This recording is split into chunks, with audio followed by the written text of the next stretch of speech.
não está em julgamento como quer se fazer crer o bolsonarismo.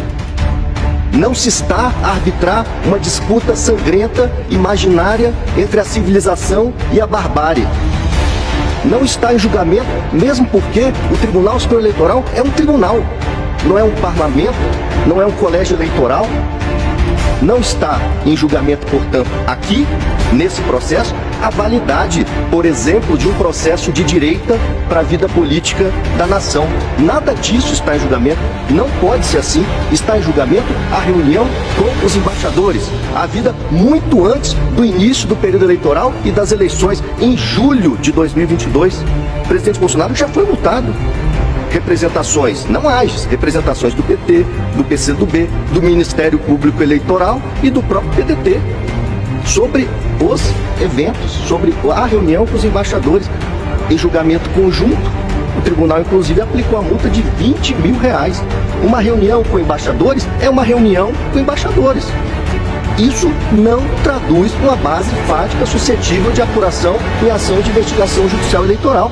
Era uma investigação para apurar a rigidez jurídica de uma franciscana reunião com embaixadores. Não tem absolutamente nada de uso de aeronave. Tem café, pão de queijo, sanduíche, suco, tem nota fiscal de R$9 mil. Em prédio público, sim, mas para tratar dentro de um diálogo institucional forte, dentro de um diálogo institucional público, sobre um tema que numa democracia substancial não poderia ser tabu. Um atraso de abuso do poder. O ato foi eminentemente de Estado, foi institucional e oficial, fazendo uso do artigo 84(7) da Constituição Federal. Foi realizado na presença, não na presença de eleitores, não na presença de candidatos, não na presença de atores eleitorais no plano geral das eleições de 22. Foi publicizado, foram encaminhados convites ao TSE, ao Supremo, ao TST, ao TCU. O ministro Fachin, à época, chegou a responder dizendo que não iria. Foi despido de gravidade, notadamente para os fins alusivos a esse tipo de ação que a AGE, a reunião foi realizada, não o 8 de janeiro. Isso não é desdobramento de uma reunião com embaixadores, com todo respeito. Já tinha se iniciado a instrução probatória, ministra Carmelo, já tinha sido ouvido o depoimento do chanceler Carlos França em dezembro, antes do surgimento dos fatos. E o processo não caminhou para trás para refazer esse depoimento. Aqui sim há um cerceamento do direito de defesa. No caso Dilma Temer, com todo respeito, a situação não é semelhante, a situação é idêntica. É idêntica. Havia referência na petição inicial de caixa 2 e o tribunal disse: não podem ser levados para dentro do processo os achados posteriores relativos às investigações da Lava Jato. É idêntica a situação.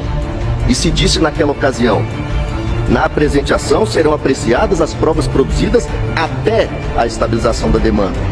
Essa reunião nem de longe ostenta um caráter eleitoral. Essa reunião ostenta uma reunião de caráter diplomático. Todas as testemunhas, que inclusive foram ameaçadas pelo advogado que me antecedeu da tribuna, em uníssono disseram exatamente a mesma coisa. Não tinha nada de eleitoral.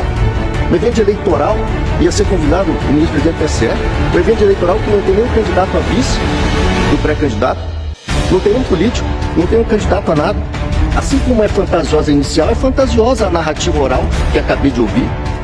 O discurso do presidente dizia, dentre outras coisas: nós queremos corrigir falhas, nós queremos transparência.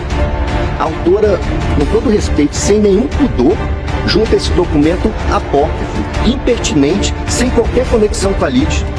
Os achados que vieram do Supremo, o ministro Alexandre pode me corrigir se eu estiver errado, contém, por exemplo, uma perícia papiloscópica sobre esse documento, dizendo assim: não é assinado, não é datado, não possui identificação, jamais foi tocado por alguém que não o escrivão da Polícia Federal, que fez a diligência e não se ocupou de colocar nem luva de látex, e a advogada que acompanhou a diligência.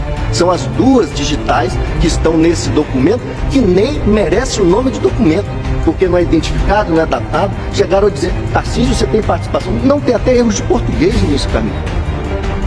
É um documento risível. É um documento que foi parar na casa do ministro Anderson, não saiu de lá e não teve propósito outro senão ir pro lixo.